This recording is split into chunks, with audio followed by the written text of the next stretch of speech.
For those of you who are new to the Stevenson Center programs, I am Nancy Stevenson, president of the center.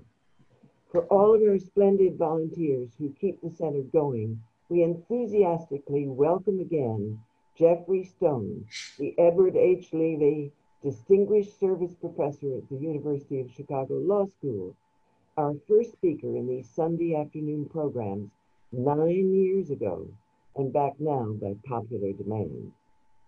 Jeff wears many hats, author of numerous books on a variety of constitutional issues: the First Amendment, Sex and the Constitution, War and Liberty, Free Speech, Search and Seizure, and more, plus numerous texts.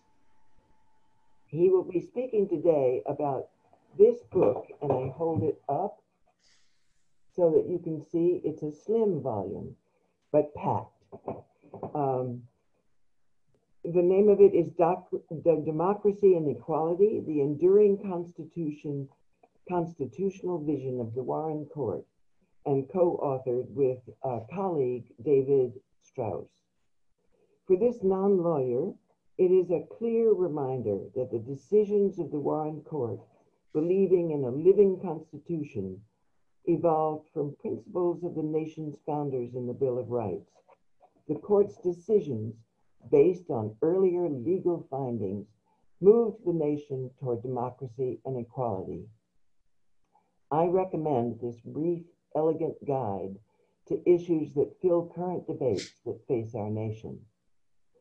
In the COVID-19 circumstances, Jeff can still sign Democracy and Equality for you. Send to us the name or names you want inscribed, and Jeff will sign book plates, which we will mail to you. The American Constitutional Society has named Geoffrey Stone a legal legend. Another organization listed him among the 100 most influential lawyers in America.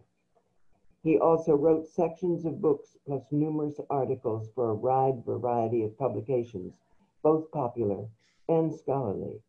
The list fills page after page. With this prodigious output, it would seem that Jeff only writes mornings, noons, and nights with no time to eat or sleep. Yet he has also been a clerk to the Supreme Court Justice Brennan and found time to be an administrator, first as Dean of the University of Chicago Law School and then Provost for 9 years at the University of Chicago. He was one of 5 members who served on President Obama's review group on intelligence and communication technology after the Edward Snowden leaks, which rattled the nation. Plus, he has made and continues to make countless presentations to large and prestigious institutions like the American Bar Association, the Aspen Institute, and 26 more, just counting those whose names begin with A. We are honored that he adds to the A's, the Adlai Stevenson Center, to that great long list. Take it away, Geoffrey. Thank you, Nancy. I am delighted, sort of, to be here. I'm a great fan of the Stevenson Center and a great fan of the Stevenson family. And I'll talk today a bit about the Warren Court, mainly because I think it is a model that we should remember when we live through the world, and particularly the Supreme Court jurisprudence that we're living through at the moment. So Chief Justice Earl Warren retired from the Supreme Court in June of 1969, just over half a century ago, marking the end of the Warren Court. Before Warren joined the court, school districts in 17 states required Black school children to go to different schools from white children. In 27 states, it was illegal for a Black person to marry a white person. Every state in the nation violated the principle of one person, one vote. Government officials could sue their critics for ruinous damages for inaccurate statements, even if the critics had acted in good faith. Members of the Communist Party and other dissenters could be criminally prosecuted for their speech. Married couples could be denied the right to use contraception. Public school teachers led their classes in overtly religious prayers. Police officers could interrogate suspects without telling them their rights. And criminal defendants who could not afford a lawyer had no right to a public defender.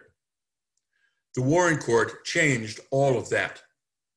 In all of these ways, and many others besides, the Constitution, as we know it today, is very much the work of the Warren Court. It would indeed be unthinkable to return to the world that existed before the Warren Court. But despite that, the Warren Court does not have the reputation that it deserves. For more than half a century, conservative critics have attacked it as lawless. But critics who say that the Warren Court went too far or was too activist should be asked, which precisely of the Warren Court's decisions would you overturn? Would you say that states should have the power to segregate public schools, to make it a crime to marry someone of a different race, to forbid married couples to use contraception? Would you really reject the principle of one person, one vote? What was it about the Warren Court that its critics maintain was illegitimate? The Warren Court's decisions were innovative, of course. They changed the law, and they changed our society. But many of the greatest judges in our legal tradition, John Marshall, Oliver Wendell Holmes, Benjamin Cardozo, Louis Brandeis, are famous precisely because they changed the law. The justices of the Warren Court had a profound vision of the role the Supreme Court should play in American government. Today, especially, it is important to see that the often vitriolic criticisms of the Warren Court were wrong then and that they are wrong today. Since 1969, the Supreme Court has become ever more conservative. We have moved over the years from conservative justices like Harry Blackmun and Lewis Powell, to Anthony Kennedy and Sandra Day O'Connor, to Clarence Thomas, Samuel Alito, Neil Gorsuch, Brett Kavanaugh, and Amy Coney Barrett. Conservatives insist that they alone are truly committed to the rule of law, that the decisions of the Warren Court were illegitimate products of the justices' political preferences. But all of that is wrong. The Warren Court's decisions, unlike, it should be said, many of the decisions of the increasingly conservative courts that followed it, were principled, lawful, and consistent with the spirit and fundamental values of our Constitution. The Warren Court's vision at its core was deeply democratic. The Warren Court defined its role as acting when American democracy had failed, when certain groups were marginalized or excluded from the political process, when those groups were discriminated against, and when those in power manipulated the electoral process in order to perpetuate their own authority. The Warren Court protected African Americans, especially in the Jim Crow South. It protected the rights of political dissents, religious minorities, and persons accused of crime. It addressed the failures in our democracy, and it stepped in to ensure fairness and equality in our legal and political systems. That is why the Warren Court's decisions have held up over time. Leading figures in the conservative legal movement have adopted, in name at least, an approach to the Constitution that they call originalism. Originalism has many variants, but the essential idea is that judges, in interpreting the Constitution, should adhere to the decisions and the beliefs of those who adopted the particular constitutional provision in question. Originalism conveys a sense of rigor, and the conservative embrace of originalism has fed into the notion that only conservatives do real law, that the Warren Court justices were unprincipled activists who simply enforced their own political desires. In fact, though, originalism is not rigorous at all. It is all too easy for originalism to serve as rhetorical garb for conclusions that are reached for other reasons. People with opinions about gun rights or religion or affirmative action or campaign spending convince themselves that the framers of the Constitution agreed with them. They did not. To be clear, if originalism means adhering to the ideals that the framers embraced, rule by the people, individual dignity, equality, then no one could object to originalism. And it was the Warren Court that promoted those originalist ideals in a way that no court before or since has ever done. Now, to understand why I say this, it is useful to go back to the original understanding of the framers. When the Constitution was first drafted, James Madison, perhaps the most important of the framers, did not believe that a Bill of Rights would serve any purpose. He believed that political majorities would interpret those rights in any way that suited their own self-interest, and that guaranteeing such rights expressly in the Constitution would therefore lead only to cynicism and disillusion. On December 20th, 1787, though, Thomas Jefferson wrote to Madison from Paris, where Jefferson was our representative, that after reviewing the proposed Constitution, he regretted the omission of the Bill of Rights. In response, Madison wrote back that he had doubts that a Bill of Rights would provide any meaningful check on the passions and interests of popular majorities. He maintained that, in practical effect, such constitutional guarantees would be mere parchment barriers. What use, he asked Jefferson, can a Bill of Rights serve in popular governments? Jefferson's answer was clear. The courts, he said, will make sure that the Bill of Rights is effective. Your thoughts on the subject of the Declaration of Rights, he told Madison, fail to address one consideration which has great weight with me, the legal check which it puts into the hands of the judiciary. This, he wrote, is a body which, if rendered independent, merits great confidence for their learning and their integrity. This exchange persuaded Madison. Madison came to the view that although democracy was the best form of government, it was inevitably imperfect, in part because one couldn't always trust majorities to do the right thing. And he feared that putting a Bill of Rights in the Constitution would actually not constrain whatever the majority wanted.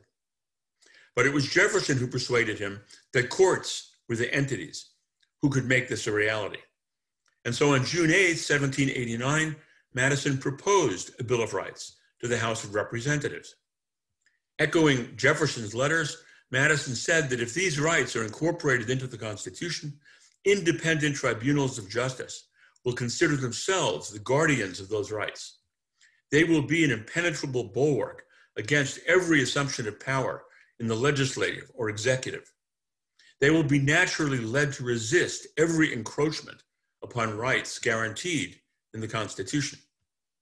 It was this special responsibility for making our constitutional rights a reality, rather than, in Madison's words, a mere parchment barrier, that animated the Warren Court's decisions throughout the 16 years of its existence.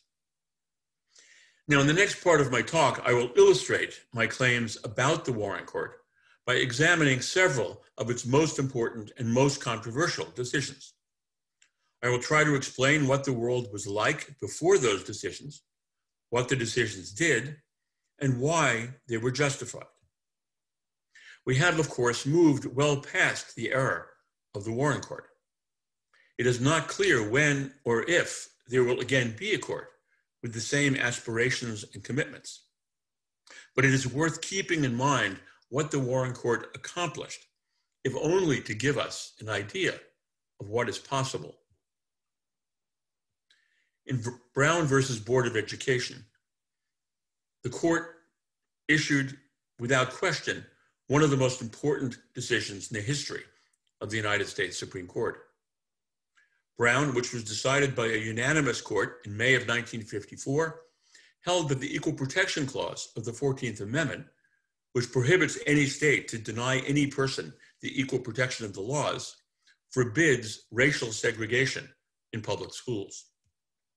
Brown was the centerpiece of the Warren Court's most important effort, its attack on Jim Crow segregation in the South. More than any other decision, Brown exemplified the Warren Court's vision of our Constitution. In 1896, Plessy versus Ferguson, a decision that is now as infamous as Brown is iconic, upheld a Louisiana statute that required railroads to provide equal but separate accommodations for Black and white passengers. From the late 19th century to the middle of the 20th, segregation was a way of life in many Southern states. Public transportation, public parks, and public schools were all rigidly segregated. After World War II, some of that regime began slowly to erode, but segregation still prevailed throughout the South. Public grade schools, especially, were at the core of white supremacy. They remained entirely segregated, not just in the Deep South, but in the border states and in the District of Columbia as well. The case that became Brown versus Board of Education was the culmination of a decades-long litigation campaign by lawyers associated with the NAACP. The Supreme Court first heard oral arguments in Brown in the fall of 1952, when Earl Warren's predecessor, Fred Vinson, was still Chief Justice. The justice's notes revealed that the court was sharply divided at that time, and that there was not a majority in favor of ending segregation. In June of 1953, the justices decided to put off a decision by ordering another round of argument in the cases the following term. Chief Justice Vinson then died in September of 1953, before the case could be re-argued, and President Dwight Eisenhower appointed California Governor Earl Warren to replace Vinson as Chief Justice. Warren, who had been an exceptionally successful Republican politician and was indeed the Republican vice presidential nominee in 1948, is often credited with having brought about a unanimous decision in Brown. Warren's opinion for the court in Brown squarely rejected the doctrine of separate but equal. Separate educational facilities, Warren held, are inherently unequal. Warren's opinion emphasized the harm that segregation inflicted on African-American children. Racial segregation of public schools, he wrote, may affect their hearts and minds in a way unlikely ever to be undone. As the justices had anticipated, Brown met with furious opposition. Nearly 100 members of Congress, including 19 senators, all from states of the former Confederacy, signed a document that came to be known as the Southern Manifesto. It declared that Brown, quote, substituted naked power for established law and was a clear abuse of judicial authority. Many state and local politicians announced that they would never accept integration, and state and local school boards devised ways to evade Brown. Central to the Warren Court's approach in Brown was a now famous footnote that the court in 1938 had included in its opinion in a case called United States versus Caroline Products. Footnote 4 in that opinion, which was written by Chief Justice Harlan Fiske Stone, no relation to me, I should note, declared that laws tainted by prejudice against discrete and insular minorities call for a more searching judicial scrutiny, and that legislation that restricts those political processes that can ordinarily be expected to bring about repeal of undesirable legislation must also be subjected to exacting judicial scrutiny. As evidenced by Brown, this was the vision the Warren Court embraced. This vision gave the court a role that was consistent with a commitment to democracy and equality, and that enabled the court to insist that democracy must operate in a fair and open manner. In that way, Brown set the stage for much of what the Warren Court did later, and it helped to define a principled role for the Supreme Court to play in American government. Brown illustrates the genius of our constitutional system. Constitutional principles are not frozen in time. They evolve as society changes and as experience informs our understandings. The framers of the 14th Amendment did not believe that they were necessarily outlawing school segregation, but they did have a vision of equality. And the Warren Court courageously carried forward that vision and adapted it for its own time. So let's now do a quick poll, which you will see on your screen. How many of you think that Brown was rightly decided? And how many of you think that it was wrongly decided? And I'll come back to your answers shortly.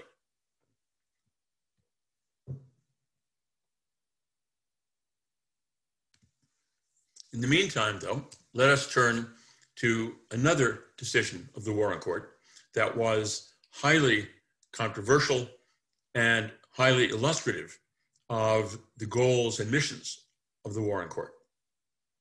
On June 25th, 1962, the Warren Court handed down one of the Supreme Court's most controversial decisions ever.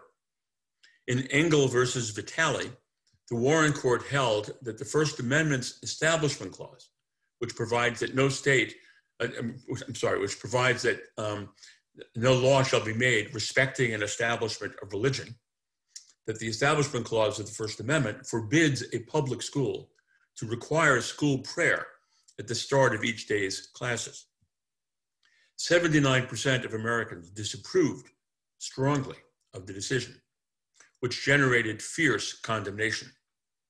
David Barton, vice chair of the Texas Republican Party, for example, declared that on that day in 1962, the Supreme Court set in motion the moral downfall of our nation. School prayer and Bible reading in public schools first became common in the United States during the wave of religious fervor known as the Second Great Awakening, which swept across the nation in the early 19th century. Over the next half century, with increasing immigration, especially among Catholics and Jews, public schools moved ever more aggressively towards inculcating Protestant beliefs into the educational system. During the 20th century, conflict over school prayer and Bible reading continued to divide communities. In 1952, at the height of the Cold War, which increased the nation's commitment to religion in public life because it was portrayed as a struggle against godless communism, President Eisenhower proclaimed that recognition of the supreme being is the first, the most basic expression of Americanism. In that spirit, Congress adopted "In God We Trust" for the first time as the national motto, and incorporated for the first time the phrase "under God" into the Pledge of Allegiance. In Engel v. Vitale, the Board of Education of New Hyde Park, New York, directed the school district's principal to have a prayer said aloud by each class at the beginning of each school day. The Warren Court held the practice of school prayer unconstitutional. Justice Hugo Black delivered the opinion of the court. Black explained that the state's use of this prayer in the public school system breaches the constitutional wall of separation between church and state. This was so, he explained, because the constitutional prohibition against laws respecting an establishment of religion must at the very least mean that in this country, it is no part of the business of government to compose official prayers for any group of the American people to recite as part of a religious program carried on by the government. The reaction to Engel, as I noted, was fierce. The Reverend Billy Graham declared that he was shocked. South Carolina Congressman Mandel Rivers charged that Engel was the most serious blow that has ever been struck at our Constitution. And Congressman George Andrews of Alabama raged that first they put Negroes in the schools, and now they've driven God out of them. Within 3 days of the decision, members of Congress had put forth more than 50 proposals for constitutional amendments to overturn the decision. And almost every governor in the nation endorsed a resolution condemning Engel and supporting a constitutional amendment to overturn it. Not everyone criticized the decision, though. Many Jewish and mainstream Protestant leaders supporting a wall of separation praised the Warren Court's conclusion in Engel. Martin Luther King Jr. applauded the decision as reaffirming something that is basic in our Constitution. And President John F. Kennedy defended the court, stating that every family has a very easy remedy. We can pray a good deal more at home and attend our churches, and thus make the true meaning of prayer much more important, if we wish to do so, in the lives of our children. Despite the widespread and often furious criticism of Engel, the Warren Court did not back down. And despite continuing condemnation of the decision, Engel remains good law to this day. With recent changes, however, in the makeup of the Supreme Court, it remains to be seen whether the current justices will continue to honor this fundamental principle. Okay, let me see if I can see the poll for the first question I asked. I guess I don't. Professor, yes. Let me interrupt here. This is Warwick Stevenson from the Stevenson Center, and I'm so sorry. For some reason, the polls are not, I'm not able to start the polls. Okay. So I apologize, and sorry for the No inconvenience. problem. We will skip the polls. They were all designed, just to be honest, to demonstrate that all of these highly controversial decisions I will be discussing of the Warren Court remain today, with this audience, I'm reasonably confident, but more generally, popular with most of the American people. But so much for that. Okay, let's turn now to another decision of the Warren Court that was similarly controversial, and that is Miranda versus Arizona.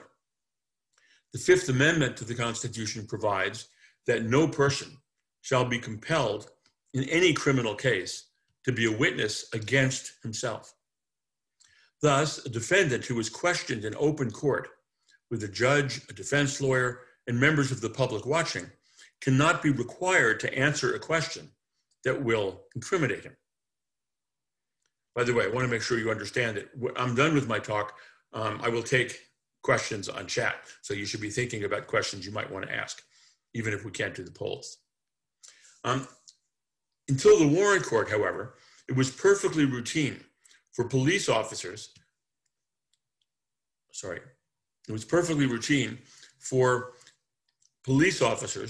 to question a suspect who'd been arrested and charged with a crime. The questioning could take place in secret with no observers present.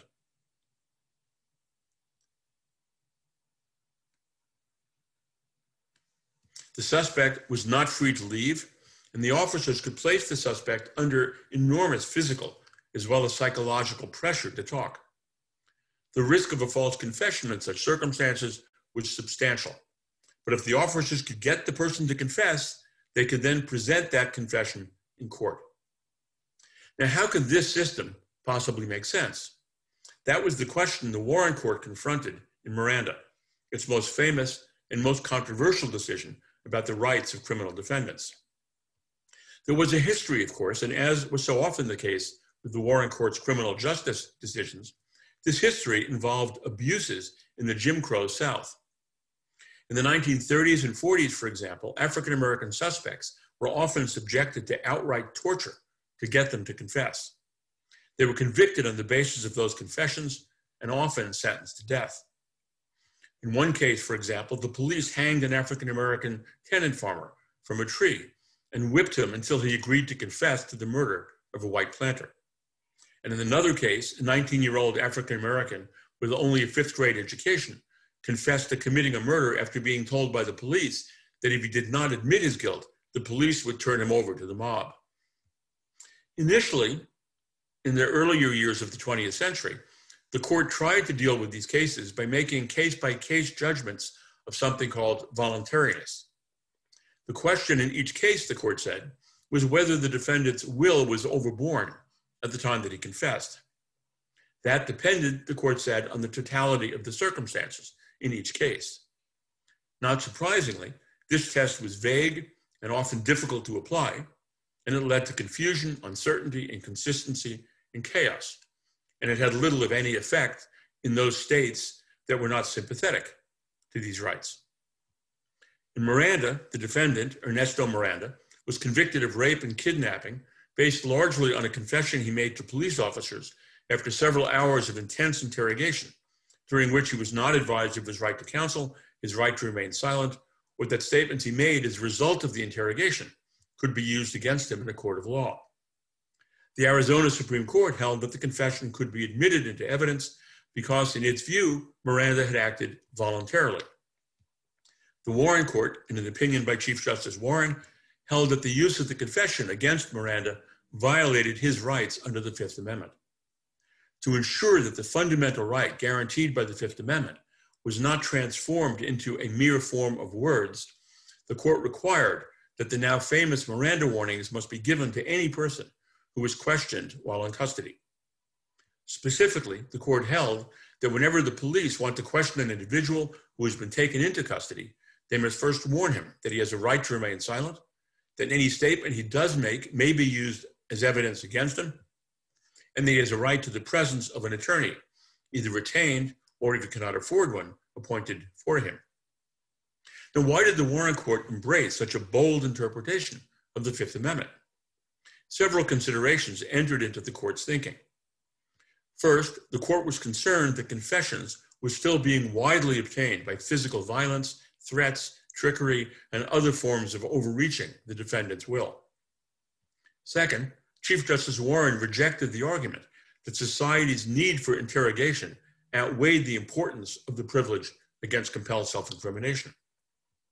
In the administration of the criminal law, Warren explained, the court should resolutely set its face against the pernicious doctrine that the end justifies the means.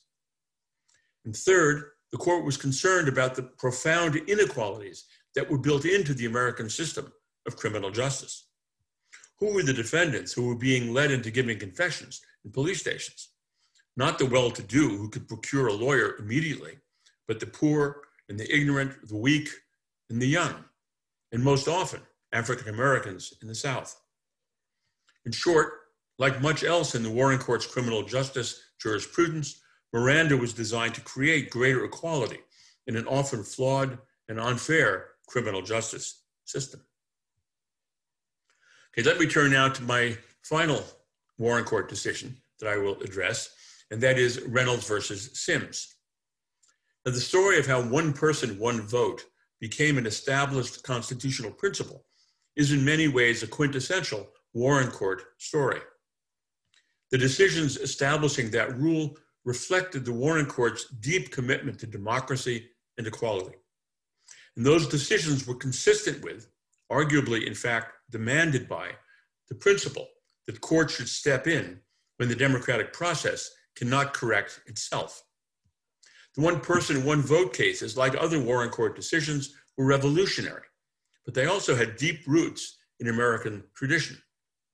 The reapportionment decisions, as they were known, responded to a serious threat to democratic government. In the middle of the 20th century, in many states, a small minority of the population was able to elect a majority of the state legislature.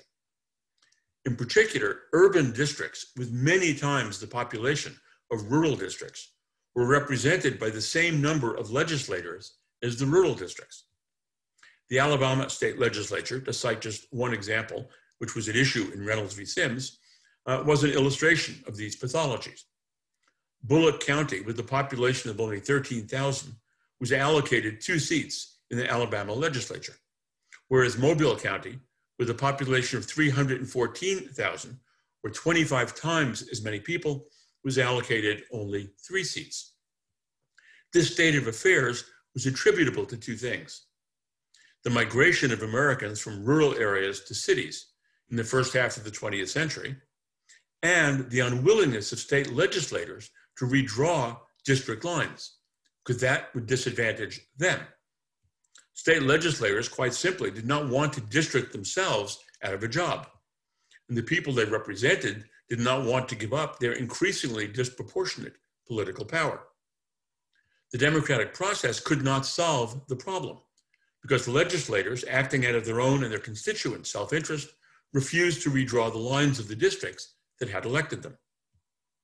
In Reynolds v. Sims, decided in 1964, the Warren Court, in an opinion again by Chief Justice Warren, held that the Equal Protection Clause of the 14th Amendment requires that state legislative districts must be drawn in such a way as to reflect the principle of one person, one vote.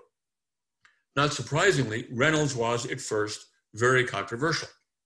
A bill stripping the Supreme Court of jurisdiction over reapportionment cases passed in the House of Representatives, and a proposed constitutional amendment to overturn Reynolds won a majority of votes in the Senate, neither of which, however, happily were enacted.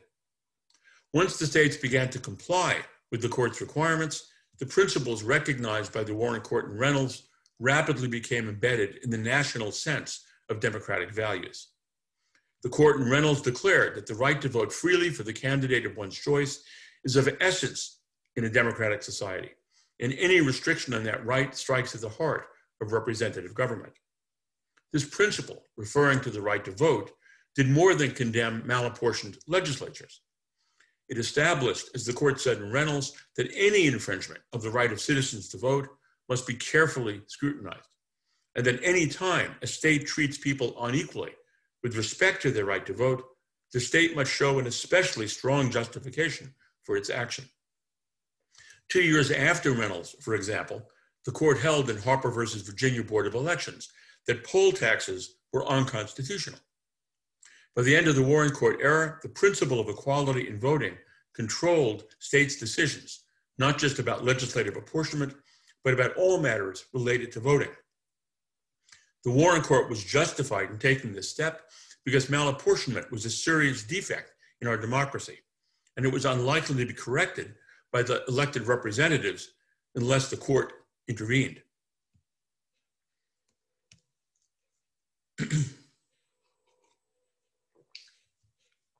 Okay, as these four decisions illustrate, the Warren Court transformed American constitutional law in fundamental ways and gave meaning to our nation's constitutional commitment to such core values as equality, freedom of religion, democracy, and the fair treatment of people suspected of crimes. In so doing, the justices of the Warren Court lived up to the highest responsibilities of the judiciary in our constitutional form of government. They live up to Jefferson's and Madison's aspirations. They protected the rights of those who were most vulnerable, and they protected and reinforced the most central tenets of our democracy.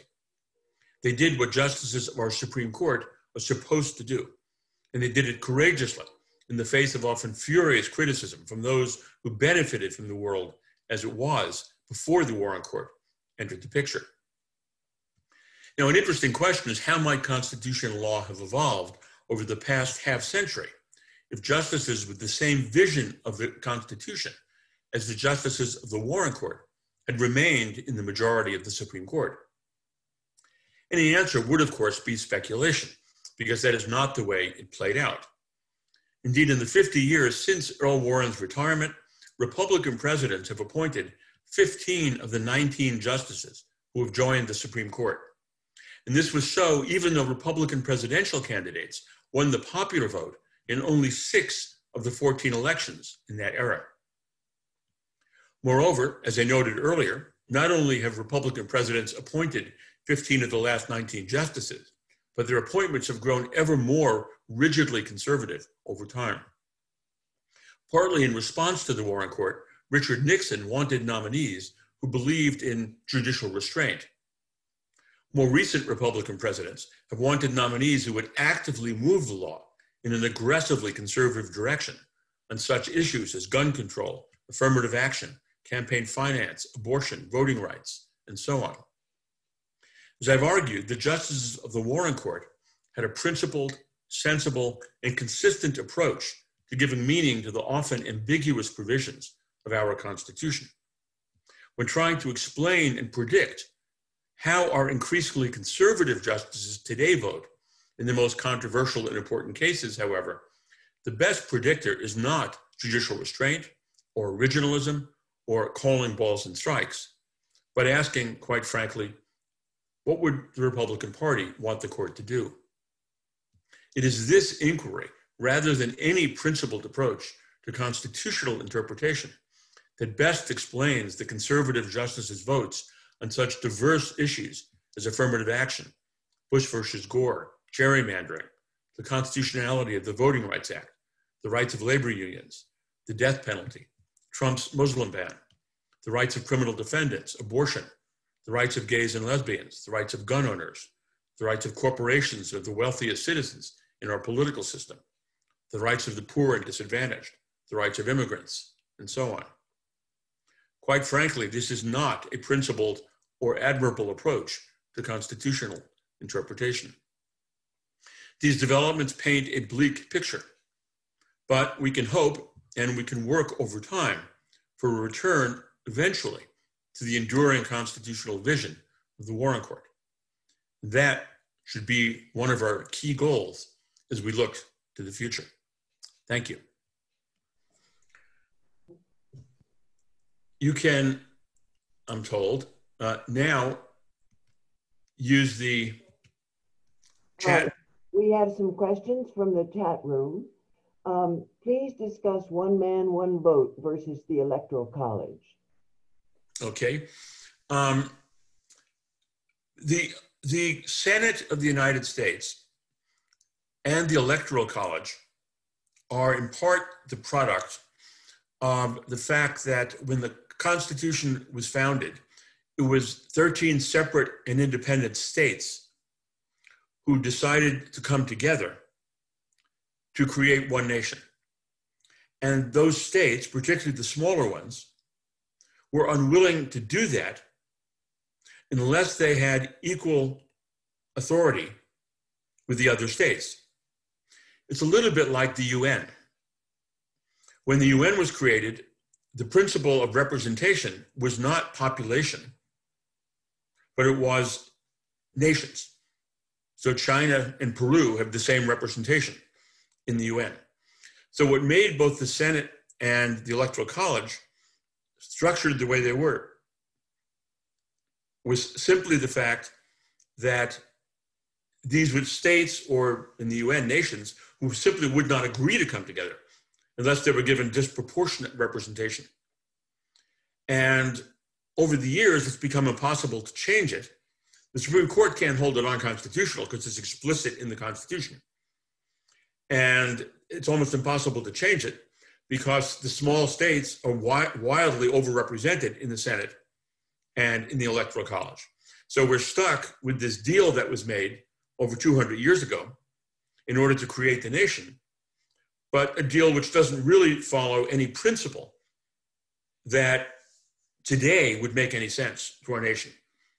Today, we don't think of ourselves as primarily Illinoisans versus Coloradans. We think of ourselves as Americans, but we're nonetheless stuck with the system that was created all those many decades ago. Jeff, we have some more questions here. Sure. Given the clarity of Brown versus Board of Education over 60 years ago, what can be done to address the continued segregation of students by socioeconomic status, thus disproportionately impacting children of color? In addition, given the principle of equal protection, why do most students with significant disabilities end up being segregated in school, also perpetuating stigma and negative stereotypes, in spite of Park versus Board of Education in 1972? Okay, so those raise two different questions. Brown dealt with laws that explicitly treated individuals differently because of their race. It said, Black students go there, white students go there.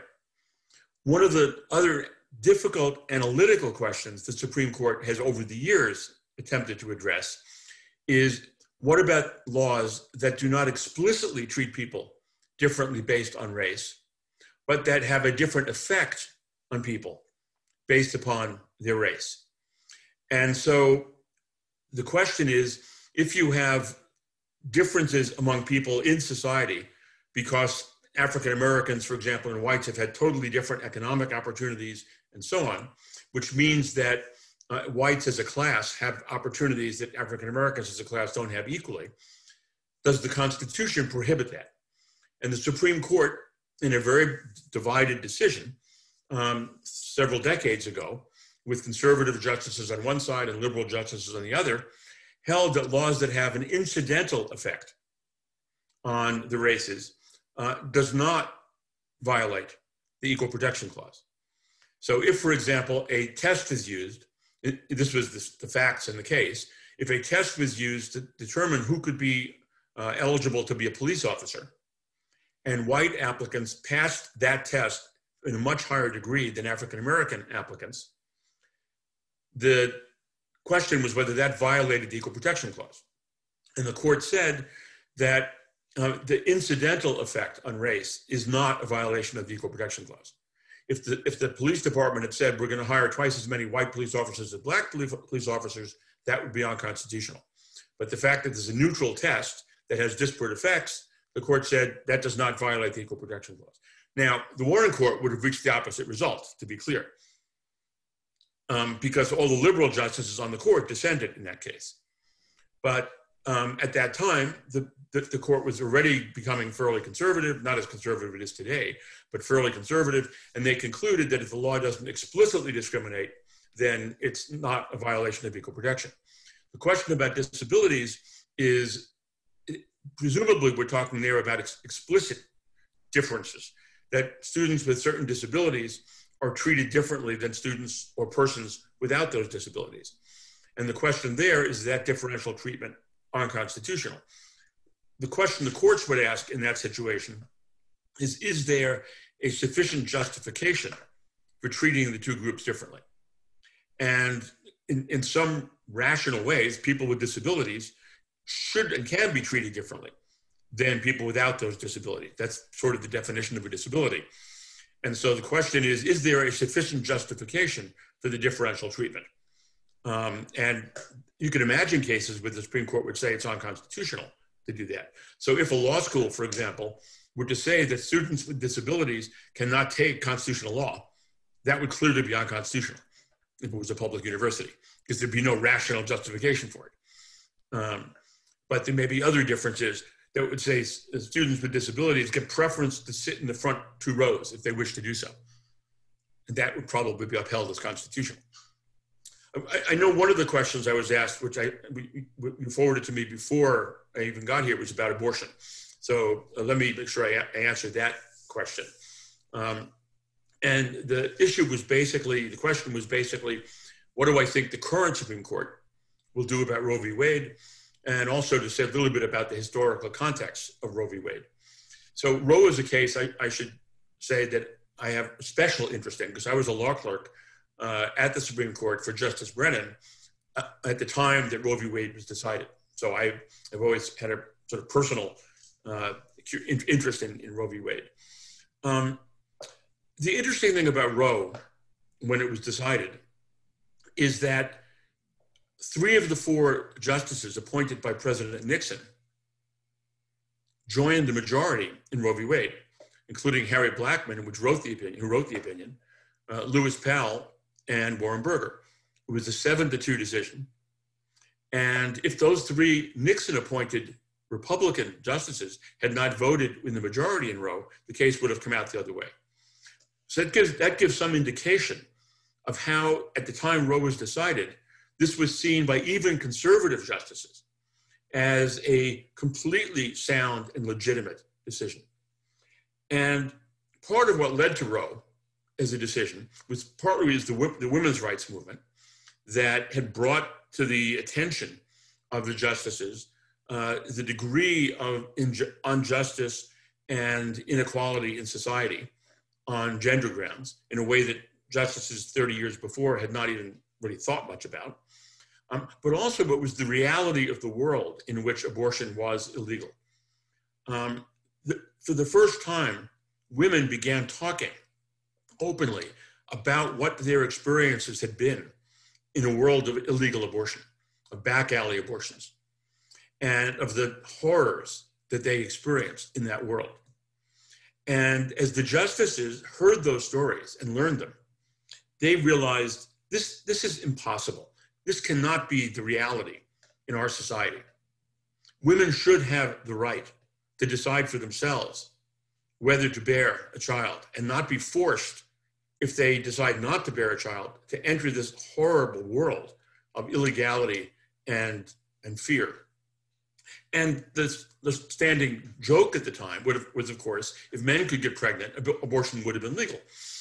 But the other thing the justices learned is that abortion was completely legal in the United States and common at the time the Constitution was adopted. And that remained the case until well into the 19th century. And it was only because of a strong conservative movement, the same one that led to school prayer, for example, that laws against abortion took hold.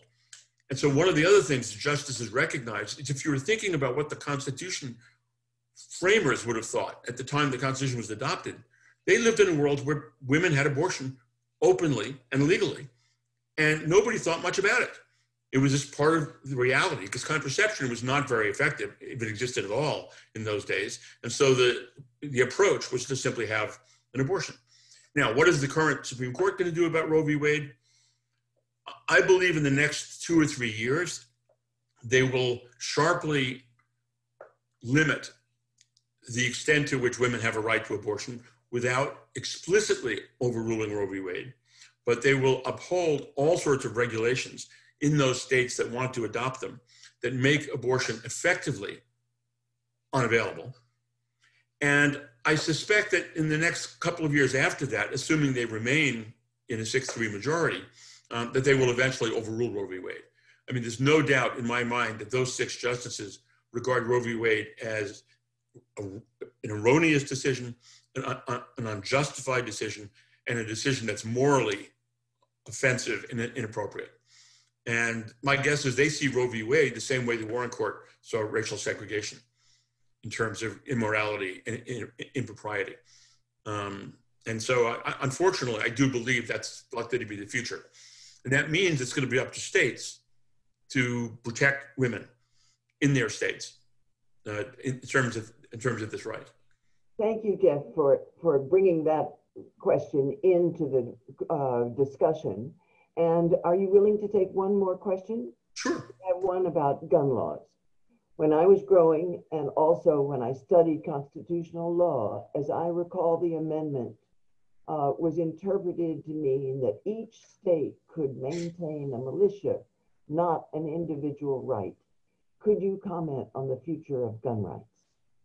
So that is exactly the way the Supreme Court had interpreted the Second Amendment, which basically provides, in order to have a well-regulated militia, the right of people to keep and bear arms. And the Supreme Court in the 1930s addressed the question of gun control and held that as long as the regulations were reasonable, they were permissible. And that the key purpose of the Second Amendment was to enable states to have militias, because there were no formal police forces in those days. So the way in which the states and cities enforced the law was by having individuals who they could call upon to act as militias to put down various types of criminal activity. And that's the way the Supreme Court interpreted the Second Amendment. And it was that way until the court in the Heller case overturned that earlier decision and basically held that the right to keep and bear arms is like the right to freedom of speech. It means that you have a right to have guns because you like to go hunting, or because you like to have guns in your house to protect yourself, or because you like to walk down the street with guns because you feel cool. In the same way that you can engage in all sorts of free speech that might be offensive to other people. That's not going to change at all, given the current makeup of the court. They will continue, I think, to invalidate regulations that in any appreciable way limit the right of people to keep and bear arms. And what they will do when you get to really military-style weapons, which the court hasn't directly addressed yet, remains to be seen. But here, there's a difference between these cases and abortion, which is worth noting. In the abortion cases, states will at least presumably be free after Roe is overruled, if it is, to have their own laws about abortion, to allow abortion. But the Second Amendment says states cannot regulate, and therefore the state of Illinois, the state of New York, or California cannot have laws that regulate guns. That would violate what the Supreme Court has said the Second Amendment means. So those two decisions would have very different effects on the states that would like to allow abortion, which would still be permissible, and states that would like to regulate guns, which would not be permissible. But I don't have any reason to believe that this court, made up of these justices, will in any way retract from the current state of what the court has said the Second Amendment means with respect to guns. Jeff, you have so many questions, and I'll send you a list of all the questions that we won't have time to deal with today. But one last possible one for you is, do you have an opinion on expanding the court in a Biden administration? So one can expand the court without a constitutional amendment because the Constitution does not specify how many justices there should be. And over time, there have been changes in the size of the court. So there's no restraint on the government doing this. To do it, though, you would have to pass a law that changes the size of the court. That's one of the reasons, among many, why what happens in Georgia is so important, because control of the Senate, at least in the first 2 years of the Biden administration, is wholly dependent upon the Democrats winning those 2 seats in Georgia. If the Republicans win one of those 2 seats, then Mitch McConnell will continue to be head of the Senate, and there's no possibility of any law along these lines being adopted. But let's assume for the moment that the Democrats gain control of the Senate, should they expand the court.